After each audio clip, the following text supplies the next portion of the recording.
चलो बच्चों, आज हम सॉल्व करने वाले पेपर नंबर 15 गुस्सेट कुमार 2020 पेपर सीरीज का पेपर नंबर 15। आई होप कि आपने सारे एमसीक्यू पहले खुद से ट्राई किए होंगे, जो नहीं किए तो कर लो और उसके बाद जो भी डाउट्स है वो यहाँ पे देख के सॉल्व कर पाओगे। पढ़ो first question. What will be the change in mass of object if it charged bye rubbing. रब करोगे दो बॉडी को तो एक बॉडी इलेक्ट्रॉन गेन करेगी या लॉस करेगी, सही है। तो स्लाइटली मास इंक्रीज होगा या फिर डिक्रीज होगा, दोनों ऑप्शन हो सकते हैं। Two, the electric dipole moment of HCl atom is this. देखो ये डायपोल मोमेंट दी है। The charges on both atoms are unlike and same magnitude. Magnitude of this charge is the distance between the charges is 1 angstrom. हमने पता है कि dipole is equal to Q into 2a।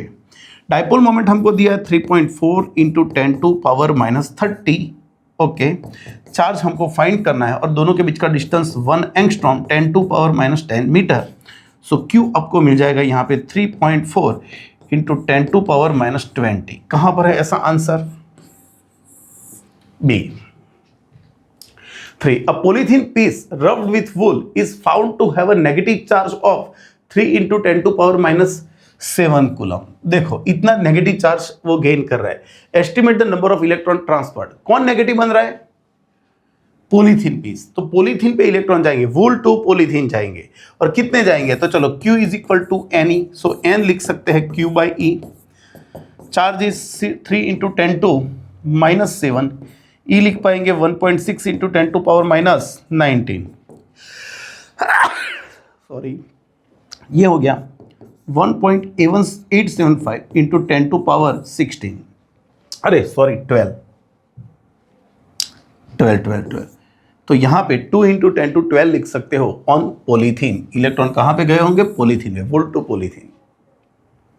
4, the work done by carrying unit positive charge in electric field under repulsive force from infinite to given point is. याद रखो, जब भी आप work done by unit positive charge, अब positive charge पे force कौन सी direction में लग रहा है? इलेक्ट्रिक फील्ड की डायरेक्शन में। अंडर रिपल्सिव फोर्स मतलब आप उसकी ऑपोजिट डायरेक्शन में उसको मूव करवाने वाले हो, सही है कि नहीं? आप उसकी ऑपोजिट डायरेक्शन में मूव करवाने वाले हो तो काइनेटिक एनर्जी क्या होगी? The work done by carrying unit positive charge in electric field under repulsive force. पे रिपल्सिव फोर्स में जाओगे मतलब ये डायरेक्शन नहीं, ये डायरेक्शन में उसको लेके जाओगे तो रिपल्सिव फोर्स के अगेंस्ट में वर्क होगा तो उसकी पोटेंशियल इंक्रीज होगी, काइनेटिक डिक्रीज होगी। तो पोटेंशियल इंक्रीजेस, काइनेटिक डिक्रीजेस, याद रखना, सही है। 5th, the sphere of radius smaller and capital R having charge Q and capital Q respectively on them. When they are joined with conducting wire, the energy of the system does not dissipate. Then, but when we connect two bodies, they both will have same potential. So for first body KQ upon small r and for second body KQ upon capital R. तो यहाँ पे हम क्या लिख सकते हैं? KQ capital R is equal to capital Q small r. 6, a parallel plate capacitor is charged and then isolated. Now a dielectric slab is introduced in it. Which of the following quantity will remain constant?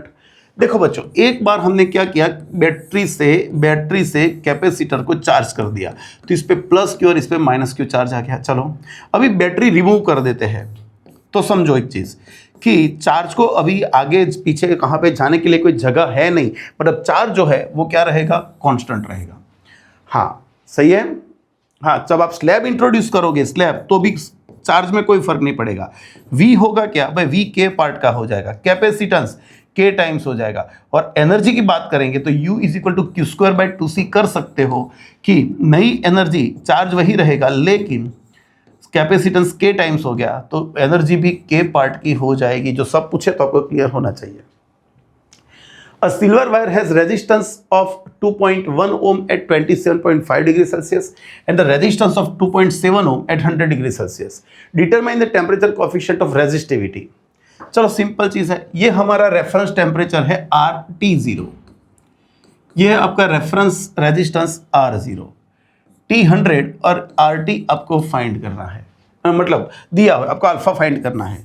तो R T is equal to R0 1 plus alpha into T minus T0।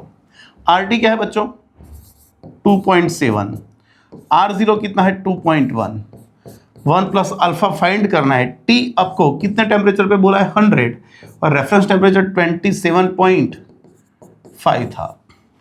ये नीचे ले आएंगे तो 9 3 3 9, अरे नहीं, यहाँ पे 9 आएगा, यहाँ पे 7 आएगा, तो 9/7 और ये 1 ऑपोजिट ले आता हूँ मैं, तो ये हो जाएगा 72.5 अल्फा। देख लो मैंने क्या किया, 3 9 3 7 तो 9/7 और ये 1 ऑपोजिट है, तो ये 2/7 और इंटू इसको कर देता हूँ तो 72.5 इज इक्वल टू अल्फा। चलो इसको कैलकुलेट करें, 2 divided by 7 divided by 72.5,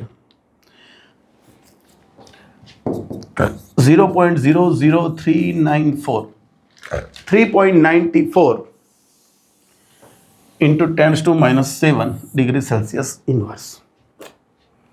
8. In figure, part of circuit is shown. If potential at B is 0, तो यहाँ पे पोटेंशियल आपको 0 दे दिया है, then the potential at A and B respectively. देखो एक सिंपल चीज है यार, आप यहाँ पे यूज कर सकते हो किरचॉफ्स लॉ।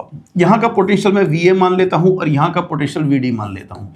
करंट को फ्लो होने के लिए एक ही पाथ है, तो यहाँ पर भी करंट होगा 1 एम्पियर और ये नेगेटिव और ये पॉजिटिव। चलो हम पहले ए का फाइंड करेंगे, तो मैं यहाँ से यहाँ की जर्नी ले लेता हूँ। तो ए का पोटेंशियल हो गया VA, आगे बढ़े, यहाँ पे रेजिस्टेंस आया जिसमें से करंट जर्नी की डायरेक्शन में फ्लो हो रहा है, तो -IR, I मतलब 1 और R मतलब 1.5, और ये करके हम जब पहुंचे B पे, तो B का पोटेंशियल तो ऑलरेडी कितना था 0।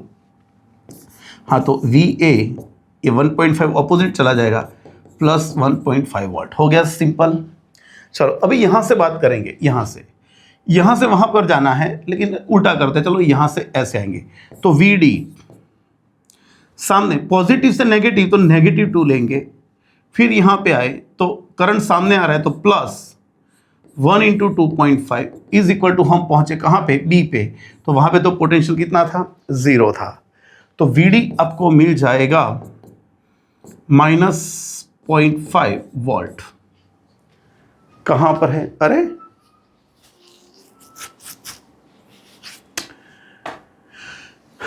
माइनस ही आएगा ना बच्चों, ये प्लस तो नेगेटिव, तो -2 सही है, ये सामने आ रहा है तो +1 सही है। भाई ये गलत है, यहाँ पे होना चाहिए था 0, यहाँ पे मैं 0 कर देता हूँ, सही है, तो आपका आंसर बैठ जाएगा,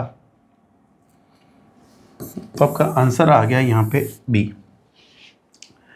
9. Which of the following is the unit of electric resistance? Electric resistance का हमको यूनिट लेना है। Which of the following is the unit of electric resistance? चलो तो रेजिस्टेंस का फॉर्मूला क्या है, R is equal to V/I। तो एक तो हमारे पास है रेजिस्टेंस बोला है ना बच्चों, ओके, तो वॉट मतलब जूल पर कूलम हो जाएगा, और ये एम्पियर, तो जूल पर coulomb ampere. 10. Two parallel very long straight wires carrying current of 5 ampere each are kept at a separation of 1 meter. If the currents are in the same direction, the force per unit length between them is. चलो हमको दो current दिए हैं, दो wire, I1 और I2 दोनों कितने हैं 5 एम्पियर, दोनों के बीच का डिस्टेंस D ले लो 1 मीटर है, तो पर यूनिट लेंथ हमको फोर्स फाइंड करना है। दो वायर्स के बीच का फोर्स क्या था, तो μ0 I1 I2 L/2πd। हमको पर यूनिट लेंथ फाइंड करना है फोर्स, तो लेंथ को नीचे ले जाएंगे, तो μ0 I1 I2/2πd। चलो यहाँ पे μ0 मतलब कौन, 4π × 10⁻⁷।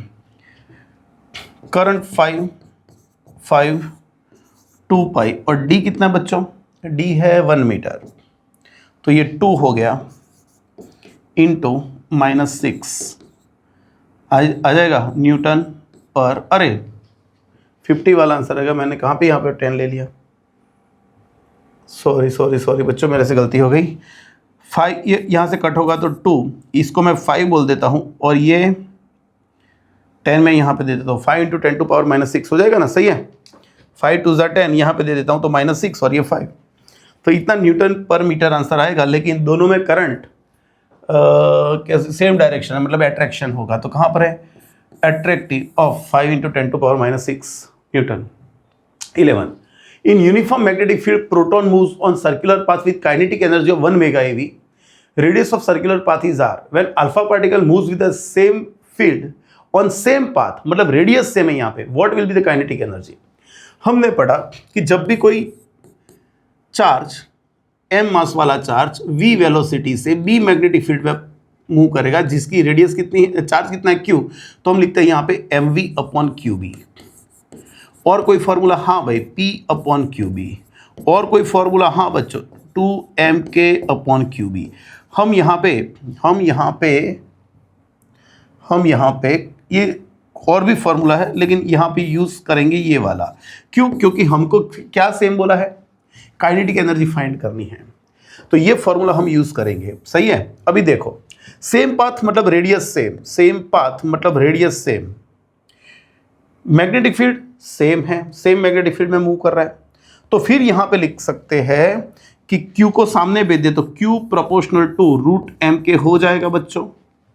Q सामने चला जाएगा प्रोपोर्शनल टू √mk, तो यहाँ पे कर लेंगे तो Q² is proportional to mk, so K proportional to Q²/m।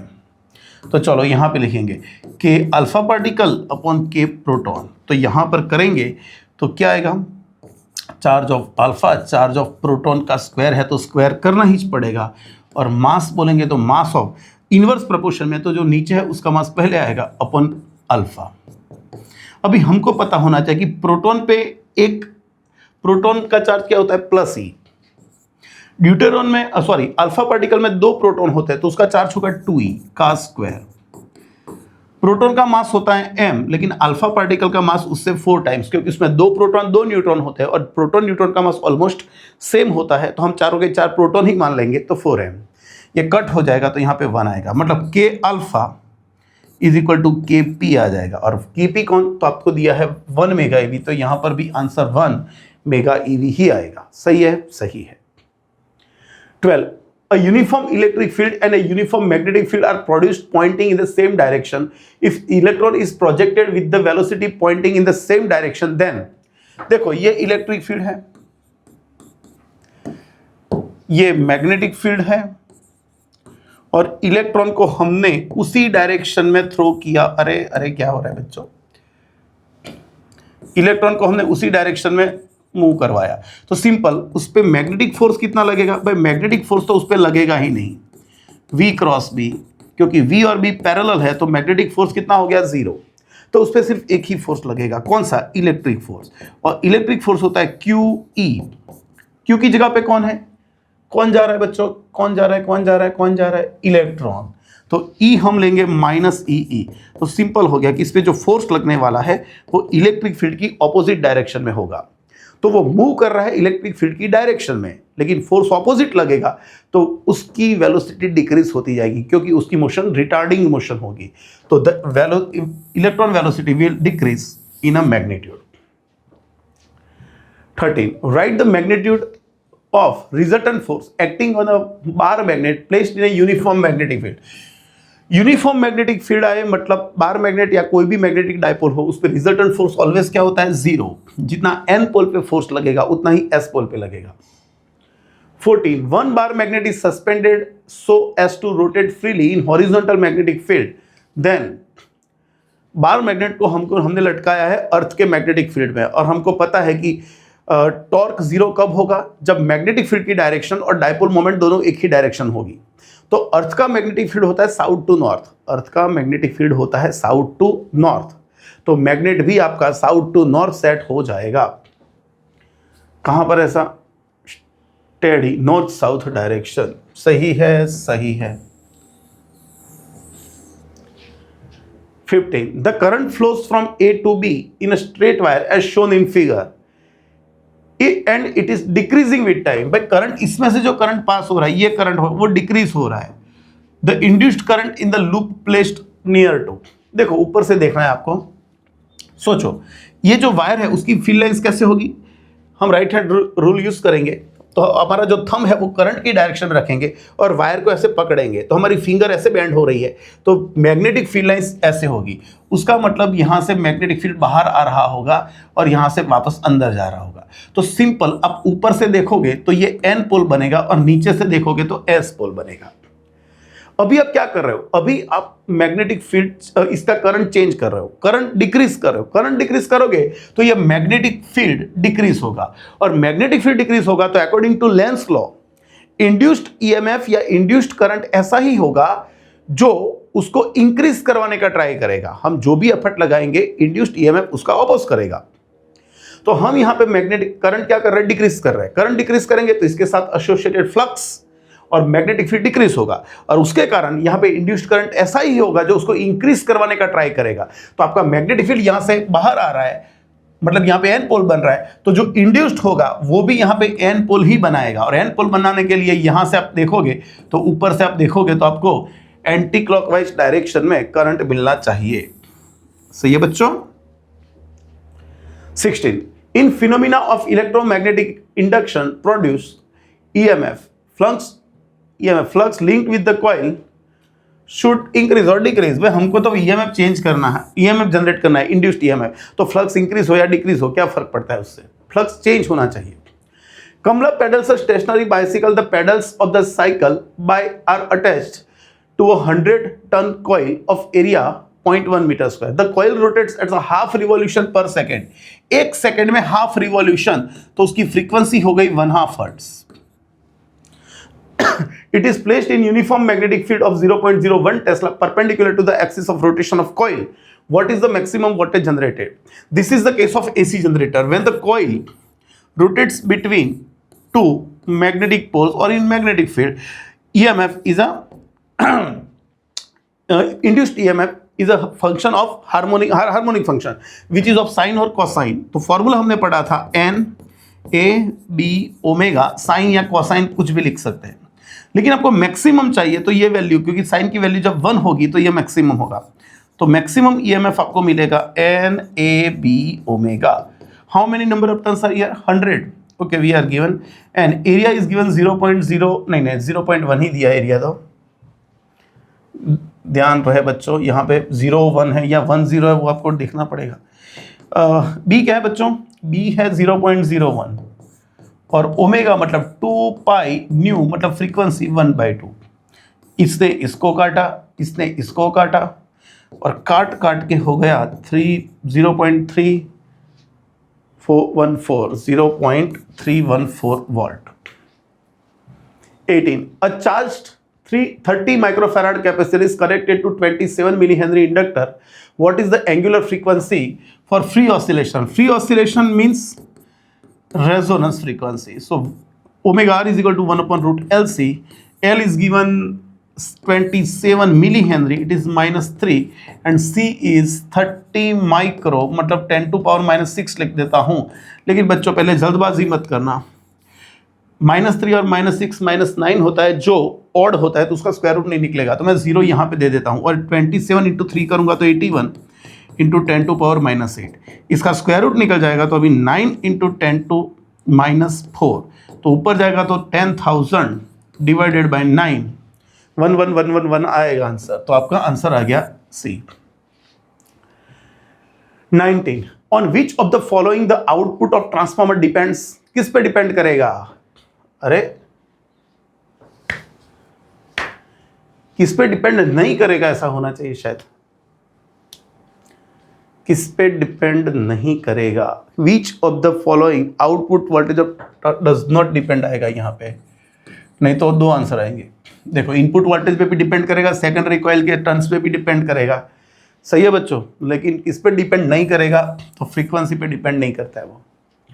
20 AC having inductor only if the phasor of I is taken in positive x direction, only L है इंडक्टर, तो current हमने ले लिया x की डायरेक्शन में phasor, तो voltage उसको lead करता है π/2, तो वोल्टेज का फेजर कहाँ पे होना चाहिए, +y डायरेक्शन में, पॉजिटिव y डायरेक्शन में होना चाहिए, क्योंकि फेज डिफरेंस बनना चाहिए 90 degree. Voltage is ahead of current by 90 degree phase. 21 what is the order of reduction of pressure of visible light in Newton per meter square.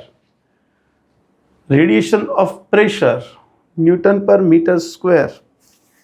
Data insufficient नहीं है. Radiation pressure मतलब कौन? Energy density. Energy density क्या होती है? Epsilon 0 E0 square by 2. Electric field तो हमको कुछ दिया है नहीं, क्या करेंगे बच्चों?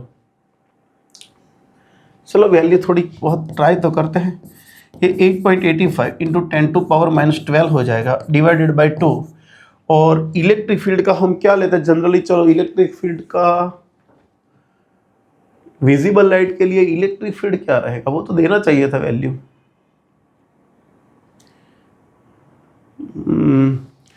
वोल्टेज हम ले लेते हैं 240 के अराउंड. नहीं, वे कुछ लॉजिक नहीं लगा सकते यार. सही है कि नहीं? नहीं नहीं नहीं नहीं नहीं, that is a question mark. यहाँ पे इलेक्ट्रिक फील्ड देना चाहिए था उनको. सही है बच्चों. 22 cracks in a bonds can be detected by using X-ray. किसी कभी ना कभी तो आपने यूज किया ही होगा. 23 refractive index of cladding of optical fibre is less than that of optical fibre.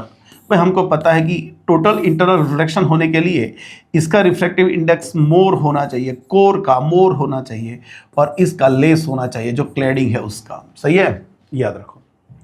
24 focal length of thin lens is. चलो focal length का फॉर्मूला लिखेंगे. 1/f is equal to n2 minus n1 upon n1 1/r1 minus 1/r2. बच्चों समझो, बाहर का जो medium है वो मैंने एयर ले लिया, तो मैं यहां पर लिख सकता हूं f is proportional to 1/n minus 1. तो जो आप रिफ्रैक्टिव इंडेक्स इंक्रीज करोगे तो फोकल लेंथ डिक्रीज होगी. इंक्रीजिंग क्या फोकल लेंथ क्या हो रही है? इंक्रीजिंग. कब? जब डिक्रीज हो रहा है. तो आपका आंसर आएगा ये.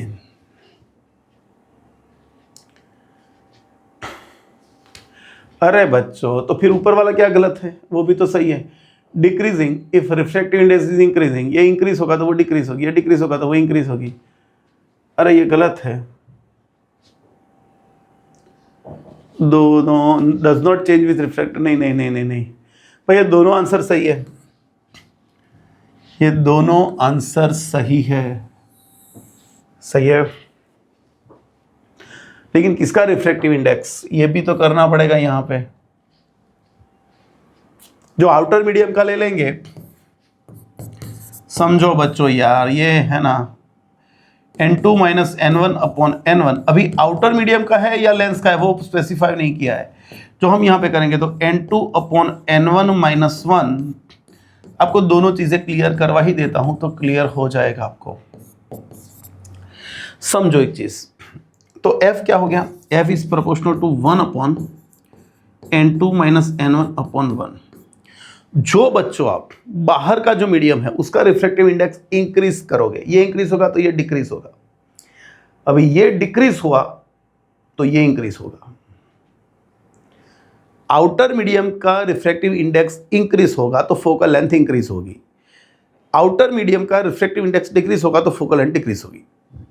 लेंस मटेरियल का रिफ्रैक्टिव इंडेक्स इंक्रीज होगा तो फोकल लेंथ डिक्रीज होगी, और लेंस मटेरियल का रिफ्रैक्टिव इंडेक्स डिक्रीज होगा तो फोकल लेंथ इंक्रीज होगी.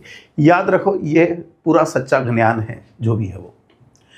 25th when monochromatic red light is used instead of blue light convex lens focal length is. चलो यहां पे लिखेंगे फोकल लेंथ. फिर से क्या फॉर्मूला लिखे? 1/n minus 1 upon 1 1/r1 minus 1/r2. तो हम फोकल लेंथ लिख सकते हैं प्रोपोर्शनल टू 1/n माइनस 1. लेकिन बच्चों हम प्रोपोर्शनल में ही जाएंगे तो लैम्बडा प्रोपोर्शनल टू 1/l. तो यहाँ पे बोल सकते हैं कि ये इनवर्स प्रोपोर्शन में, तो इनवर्स का इनवर्स ऊपर आ जाएगा. Focal length proportional to wavelength. जिसकी वेवलेंथ ज़्यादा होगी उसकी फोकल लेंथ भी ज़्यादा होगी. तो यहाँ पे रेड की जगह पे हमने ब्लू यूज़ किया तो ब्लू की वेवलेंथ कम हो जाएगी, है ना. तो फ्रीक्वेंसी उसकी वेवलेंथ भी कम हो जाए, उसकी फोकल लेंथ भी कम हो जाएगी. सही है, कॉन्वेक्स लेंस के लिए. 26 a beam of light consisting wavelength of 650 nanometer is used to obtain interference fringes in a Young's double slit experiment. Find the distance of third bright fringe on the screen from the central maximum. हमने ये use किया है 650 nanometre वाला light to obtain interference fringes देखो ये फिर से गलती है यहाँ पे, डेटा मिसिंग।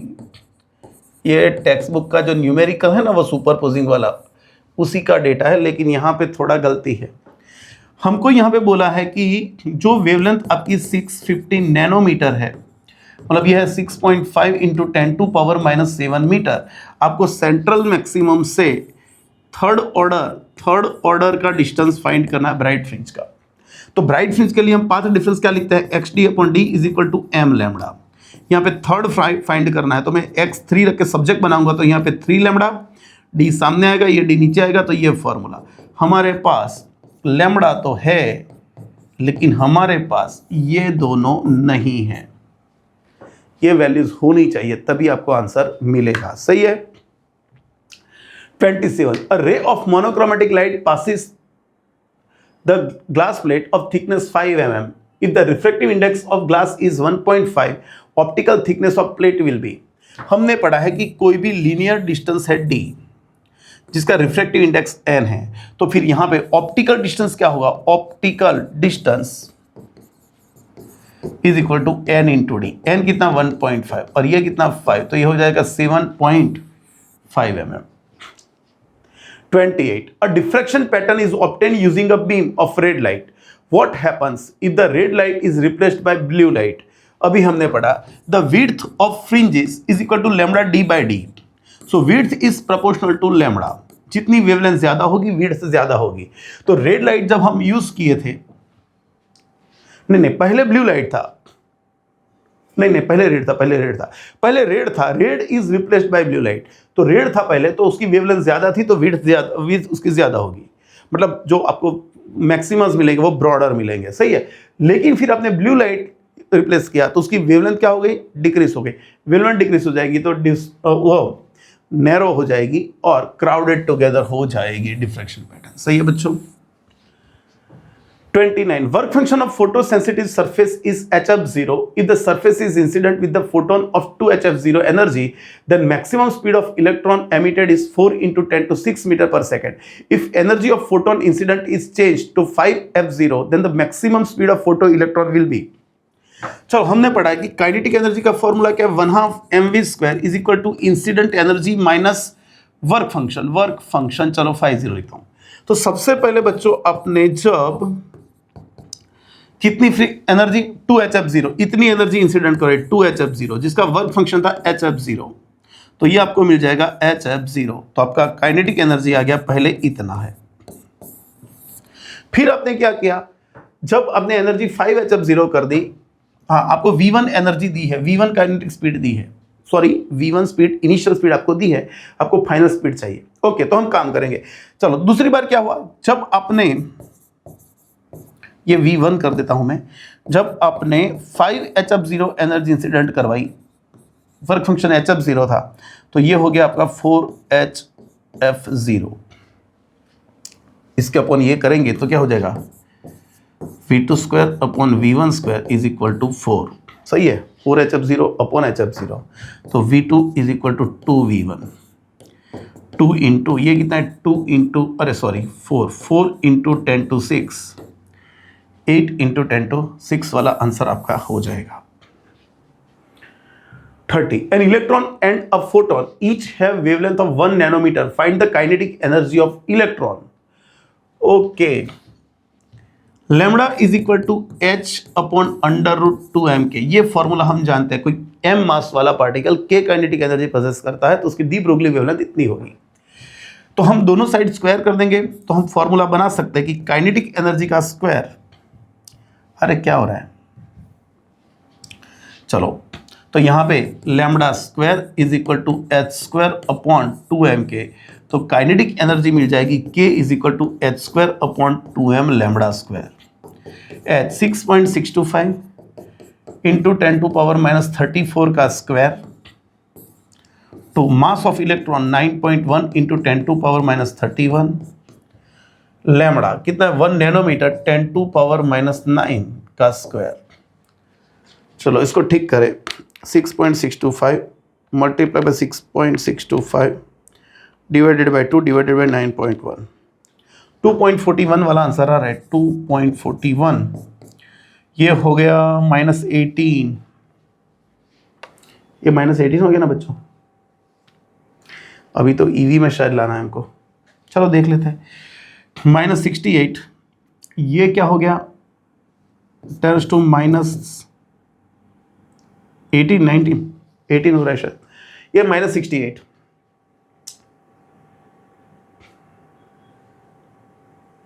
ये क्या हो रहा है, -37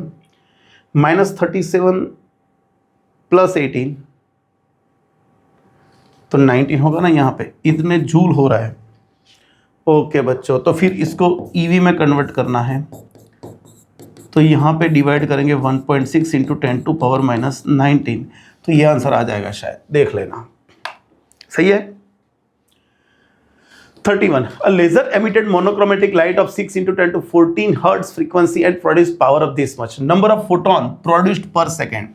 What is power? Power is equal to energy upon time.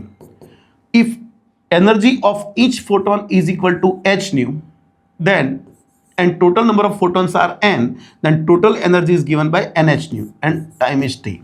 So we have to find the number of photons, so it will be pt upon h nu. Power is given 2 into 10 to power -3. Power मतलब 1 second की energy, h मतलब ले लेंगे 6.625 into 10 to power -4, और ये आपको दिया 6 into 10 to 14।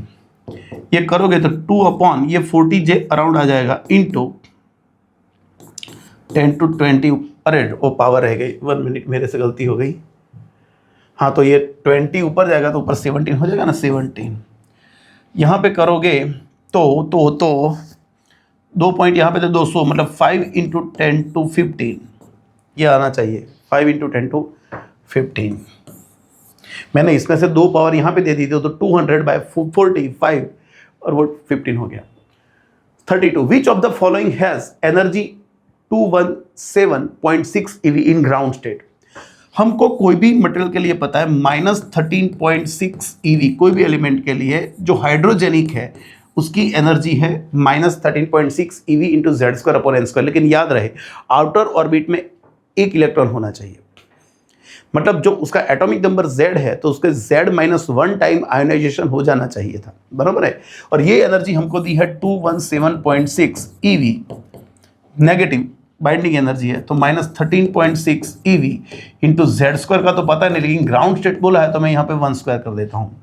तो Z² is equal to 217.6 upon 13.6 कर दो तो Z² शायद 3 आएगा, ना मतलब Z² 9 के ऊपर कितना 16 आएगा शायद, तो कर लेते हैं 217.6 डिवाइडेड बाई 13.6 कौन आ रहा है 16, मैंने बोला ना 16 आएगा। Z इज इक्वल टू 4 किसका एटॉमिक नंबर है, बेरिलियम होता है 4, लेकिन उसका आयोनाइजेशन 3 टाइम हो जाना चाहिए, तो आउटर ऑर्बिट में एक इलेक्ट्रॉन रहेगा। 33. When an electron jumps from level 4 to 1, the momentum of recoiled hydrogen atom will be.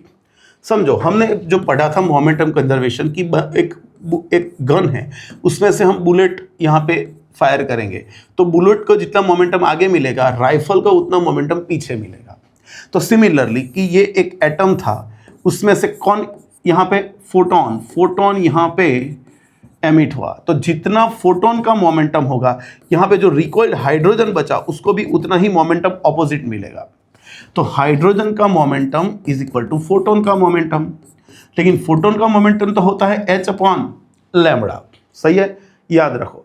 तो h है, लेकिन लैम्बडा की जगह 1 अपॉन लैम्बडा की जगह पे हम क्या लिख सकते हैं, r ब्रैकेट में 1/1² माइनस 1/4²। वेव नंबर हमने सीखा है, जब इलेक्ट्रॉन कोई एक ऑर्बिट में से दूसरी ऑर्बिट में ट्रांजिशन करेगा तो फॉर्मूला क्या है, 1 upon lambda is equal to r into 1/nf² minus 1/ni², ये हमने पढ़ा हुआ है।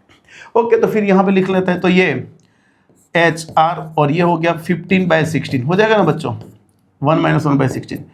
तो हाइड्रोजन का मोमेंटम 15HR/16, 15 H कितना है 6.625 इंटू 10 टू पावर -34।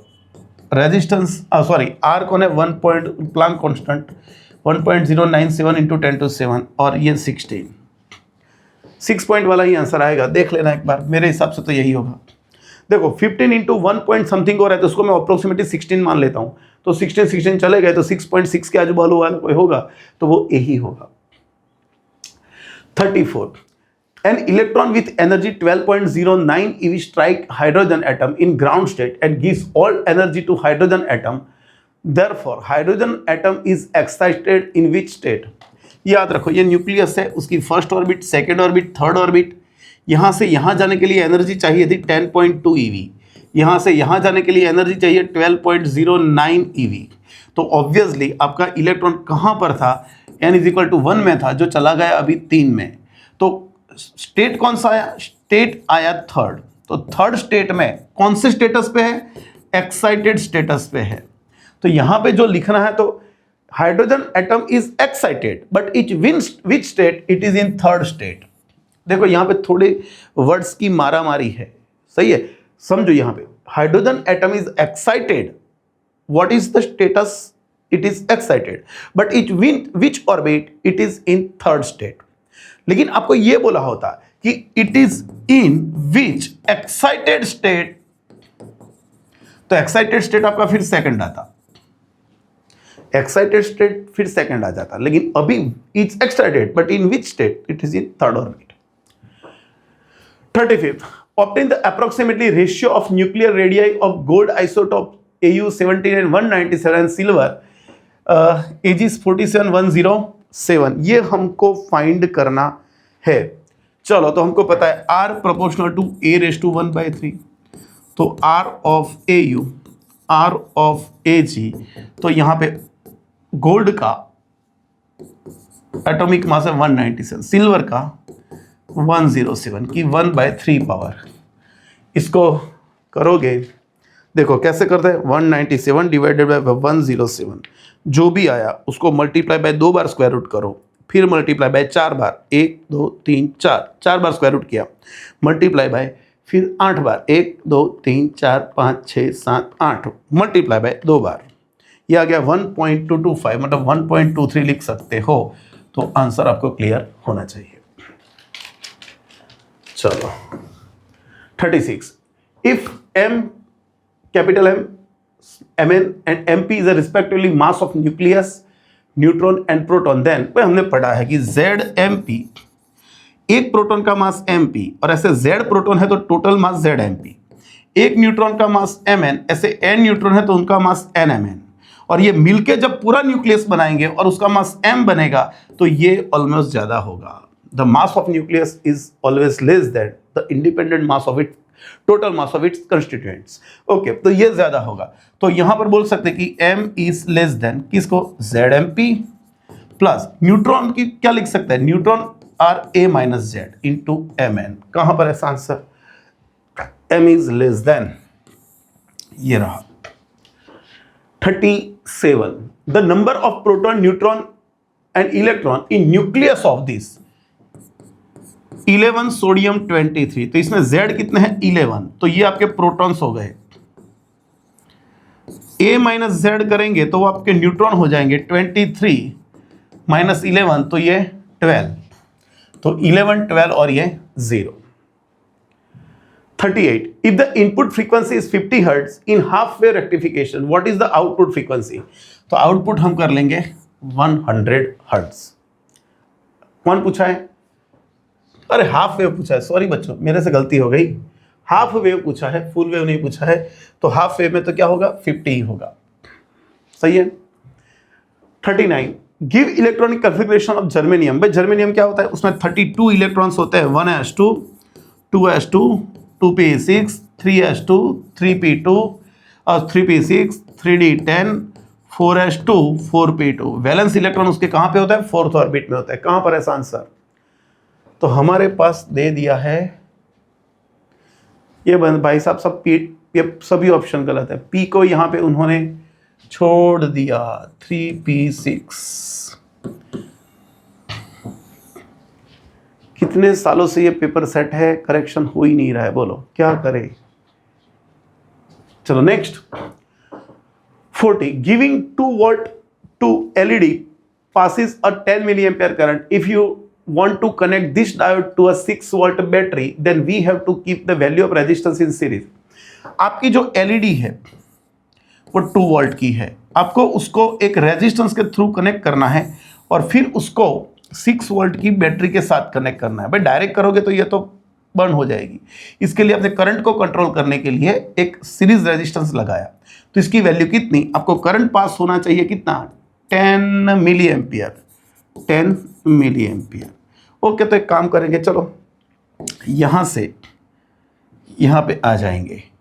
या तो ये सोच लो बच्चों, ये सोच लो इसने कितना वोल्टेज खाया, 2 वोल्ट, इसका वोल्टेज कितना है 6 वोल्ट, तो इसको वोल्टेज कितना मिलने वाला है 4 वोल्ट। सही है। हाँ, तो अभी डायरेक्ट कर लो यार कि V is equal to IR। V कितना 4 वोल्ट, इसके लिए V कितना 4 वोल्ट, करंट कितना 10 मिली मतलब 10 to power -2 into R। So R हो जाएगा 400 ओम, ये नीचे आके ऊपर आ जाएगा तो 400 ओम। कंप्लीट। चलो, तो 40 MCQ हमने कंप्लीट किए। आई होप आपने डाउट सॉल्व कर लिए होंगे। तो अभी नए सेशन में जब हम आएंगे तब यूनिट वाइज 50-50, 60-60 MCQ लेके आएंगे, लेकिन तब तक के लिए मेहनत करते रहना।